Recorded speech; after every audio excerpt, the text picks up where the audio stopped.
தினம்தோறும் விளக்கேற்ற நல்ல எண்ணெய் இதயம் நல்லெண்ணெய்.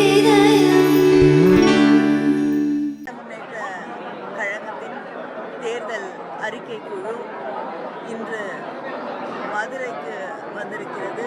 நம்முடைய முதலமைச்சர் அண்ணன் தளபதி அவர்கள் தேர்தல் அறிக்கை குழு மக்களை சென்று பல்வேறு பகுதிகளிலே சந்தித்து அவர்களுடைய கருத்துக்களை கேட்டு அந்த கருத்துக்களை அவர்களோடு வைக்கக்கூடிய கோரிக்கைகளை தேர்தல் அறிக்கையாக, இது மக்களுடைய தேர்தல் அறிக்கையாக இருக்க வேண்டும் என்று எங்களை எல்லாம் பணித்திருக்கிறார்கள்.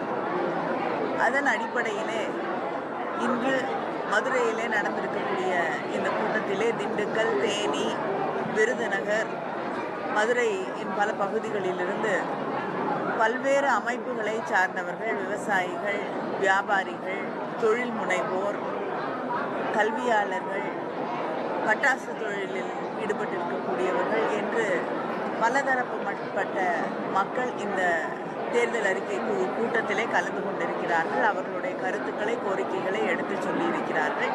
நிச்சயமாக அந்த கோரிக்கைகளில் எது செயல்படுத்தக்கூடிய வாய்ப்பு இருக்கிறதோ அது அத்தனையும் முதலமைச்சர் அவர்களுடைய அனுமதியோடு தேர்தல் அறிக்கையிலே நாங்கள் சேர்க்க இருக்கிறோம்.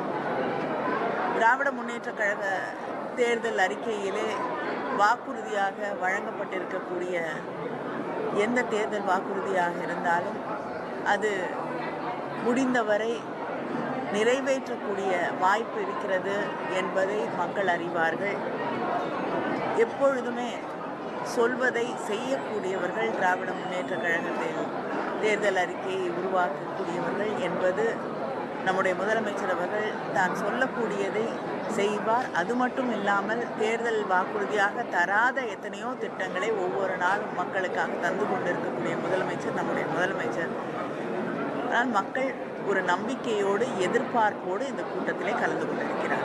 திமுக தரப்புல பேச்சுவார்த்தை குழு அமைக்காது வருத்தம் அளிக்கிறதா கிறிஸ் சோடேங்கர் வந்து ராகுல் காந்தி உடனான சந்திப்புகளும் சொல்லியிருக்காரு. அவங்க ரெண்டு பேருக்கும் நடந்த உரையாடல்ல என்ன சொல்லியிருக்காருன்னு உங்களுக்கு எப்படி தெரியும்? இல்ல செல்வப்பேட்டை சொல்றாருன்னா இது திமுக வந்து பேச்சுவார்த்தைகள் உடனே அமைக்கணும், உடனே அமைக்க இல்லைங்க, அவங்க கருத்தை எடுத்து சொல்லியிருக்கிறார்கள். முதலமைச்சர் அவர்களிடம் பேசி அதற்கான முடிவெடுக்கும்.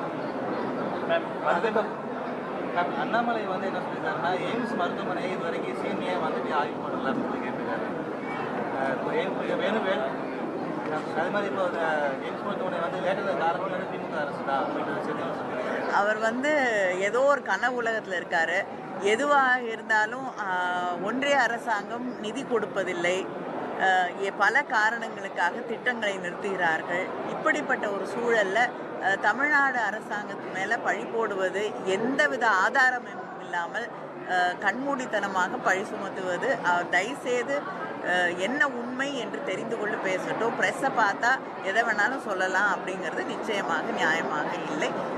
முதலமைச்சர் வந்து ஆய்வு செய்கிறத விட அங்கே இருக்கக்கூடிய அமைச்சர்கள் என்னைக்கு வந்து ஆய்வு செஞ்சுருக்காங்க? நீங்கள் எத்தனை ஆண்டுகள் கழித்து அந்த எய்ம்ஸை தொடங்கி இருக்கீங்க?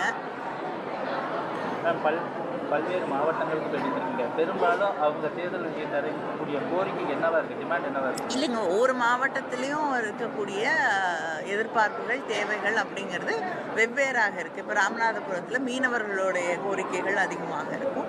அது மாதிரி ஒவ்வொரு டிஸ்ட்ரிக்ட்லேயும் அவங்களுடைய அங்கே இருக்கக்கூடிய மக்கள் அவங்களுடைய இப்போ தஞ்சாவூர் பகுதிகளில் விவசாயிகளுடைய கோரிக்கைகள் அதிகமாக இருக்கும். அதனால் ஒவ்வொரு பகுதியிலும் வெவ்வேறு விதமான வேறுபட்ட கோரிக்கைகள் வந்துட்டு.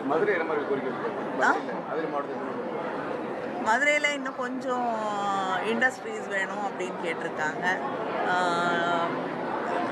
மற்ற விஷயங்களை வந்து நீங்கள் தேர்தல் அறிக்கையிலே நிச்சயமாக பார்க்கலாம்.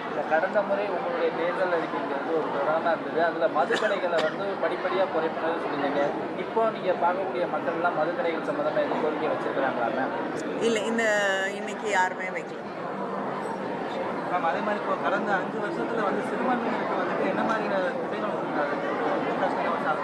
கடந்த 5 வருஷத்தில் சிறுபான்மையினருக்கு வந்துட்டு என்ன மாதிரியான திட்டங்கள் வந்து அரசு கொடுத்துருக்கின்றதை வெள்ளை அறிக்கை உதவும் சொல்லி அண்ணாமலை கேட்டிருக்காரு.